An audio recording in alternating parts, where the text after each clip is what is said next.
Welcome to The Explainer. Have you ever felt that pull between hitting your targets and, actually looking after your team? Well, today we're going to break down a really powerful framework that shows you don't have to choose. Let's get into how the best leaders master this balancing act between process and people to make change that actually sticks. Okay, so let's just dive right in with this question that I think every leader asks themselves: productivity or people? It can seriously feel like you can't have both, right? You push for more efficiency and you can feel the team morale just dip. But then you focus on the team and suddenly those deadlines are at risk. But what if that's the wrong way to look at it entirely? This exact tension is one of the biggest reasons new initiatives fail. We're calling it the modern leader's dilemma.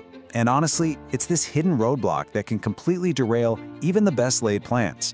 So here it is, the core of the problem: trying to balance that drive for operational excellence with a leadership style that's truly human-centered. Pushing for better, faster, more efficient processes can often feel like you're doing it at the expense of your team's well-being. But here's the secret: you absolutely don't have to choose one over the other. All right, so how do we start to unravel this dilemma? Well, it begins by splitting leadership into two key parts. First up, we've got the analytical side of things, which we're going to call the head. This is all about the logic, the data, and the process. This is where you really have to put on your systems thinking hat. Strategic process analysis isn't about making a few small tweaks here and there. Nope. It's about taking a hard look at how work actually gets done and asking, is this really the smartest way we could be doing this? And this breaks down into some pretty specific actions.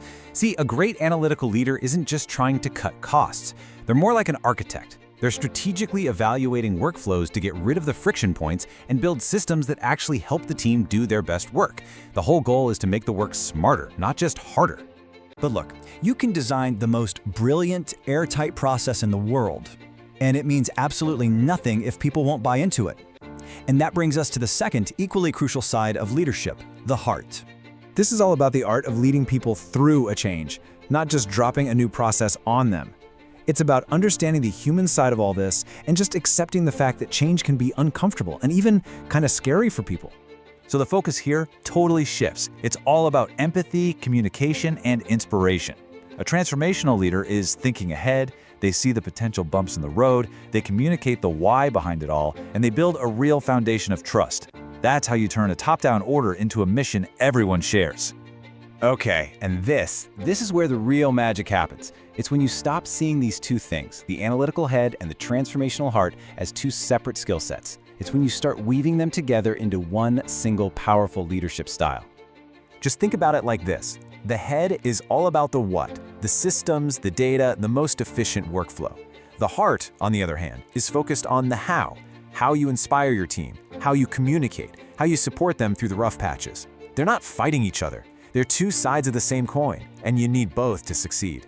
So what does this actually look like day to day? Well, here's a simple 5-step method. You start with the head, right? You analyze what's not working and you strategize a better way. But then you immediately switch to the heart.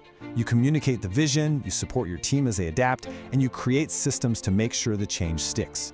This is how a great idea on a whiteboard actually becomes a reality. So what's the big payoff? What's the real long-term advantage for leaders who can actually pull this off and combine both skill sets? Well, the result isn't some kind of compromise where you get a little bit of process and a little bit of people support. No, it's much more powerful. You achieve real operational excellence and truly human-centered leadership.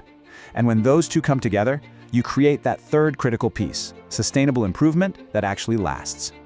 So let's just boil it all down. Here's the bottom line. Lasting success is not just about having a perfect process, and it's not just about having a happy, motivated team. It's about building this solid foundation where amazing, efficient systems are brought to life by people who feel supported, engaged, and part of the mission. So we'll leave you with a final thought to chew on. As you think about your own leadership style, be honest with yourself. Which side comes more naturally? Are you more of a head person, all about the data and the process? Or are you a heart person, focused on the team and the morale? And the bigger question is, where's your next opportunity to grow?